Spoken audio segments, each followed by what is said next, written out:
அன்பு நண்பர்களே, அனைவருக்கும் அன்னை சமையல் உமாவின் அன்பான வணக்கங்கள்.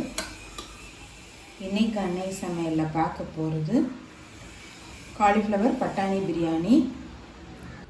வாங்க எப்படி செய்கிறதுன்னு பார்க்கலாம். இப்போ இது எல்லாத்தையும் அரைச்சிக்கலாங்க. 7 பல் பூண்டு, சின்ன துண்டு இஞ்சி, கொஞ்சம் புதினா,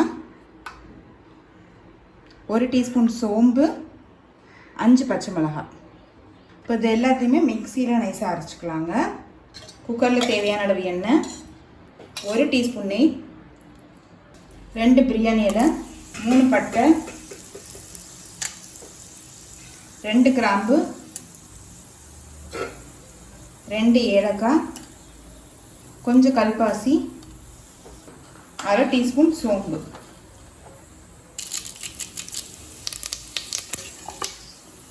ரெண்டு வெங்காயத்தை சேர்த்துக்கலாம்.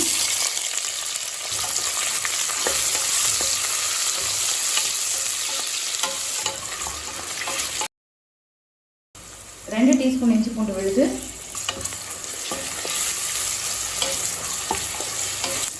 2 தக்காளி,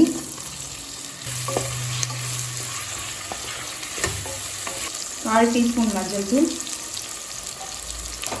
1 டீஸ்பூன் மிளகாய் தூள், 1 டீஸ்பூன் தனியா தூள், 1 டீஸ்பூன் பிரியாணி மசாலா,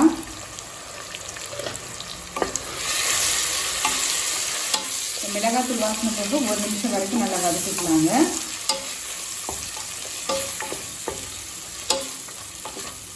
அரைச்சி வச்சிருக்க விழுதை இது கூடவே சேர்த்துக்கலாம்.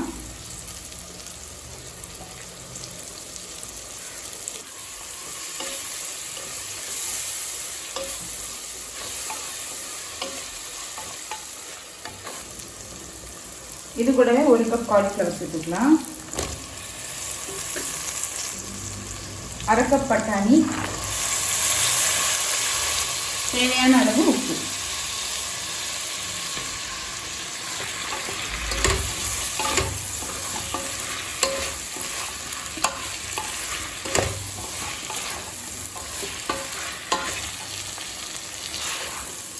நல்ல மசாலா சேர்த்து வதக்கிக்கலாம்.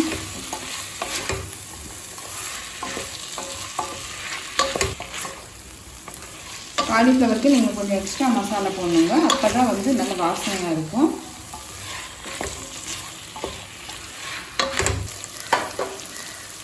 இப்போ காலிஃப்ளவரும் பட்டாணியும் சேர்த்து நல்லா வதக்கியாச்சுங்க. இப்போ இது கூடவே 4 கப் தண்ணி சேர்த்துக்கலாம்.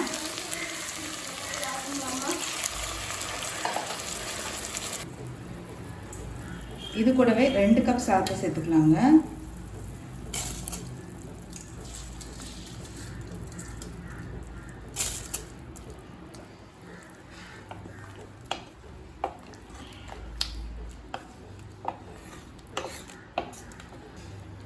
மூடி போட்டு குக்கர்லேருந்து 2 விசில் வந்தோடனே இறக்கி வச்சிடலாங்க.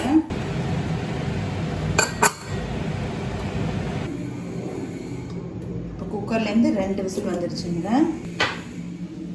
கொஞ்சம் கொத்தமல்லி, கொஞ்சம் நெய் சேர்த்துக்கலாம்.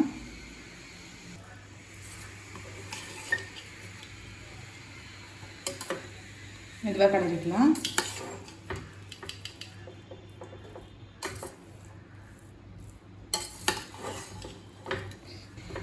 காலிஃப்ளவர் பிரியாணி ரெடி ஆகிடுச்சு. சர்வ் பண்ணிடலாம். சுவையான காலிஃப்ளவர் பட்டாணி பிரியாணி ரெடி ஆகிடுச்சு. ரெசிபியை ட்ரை பண்ணி பாருங்கள், கண்டிப்பாக உங்களுக்கு பிடிக்கும். ரெசிபி பிடிச்சிருந்ததுன்னா வீடியோவை லைக் பண்ணுங்கள், கமெண்ட் பண்ணுங்கள், ஷேர் பண்ணுங்கள். இதுவரைக்கும் ஆன்லைன் சமையல் சேனல் சப்ஸ்கிரைப் பண்ணாதவங்க மறக்காமல் சப்ஸ்கிரைப் பண்ணுங்கள். தேங்க்யூ.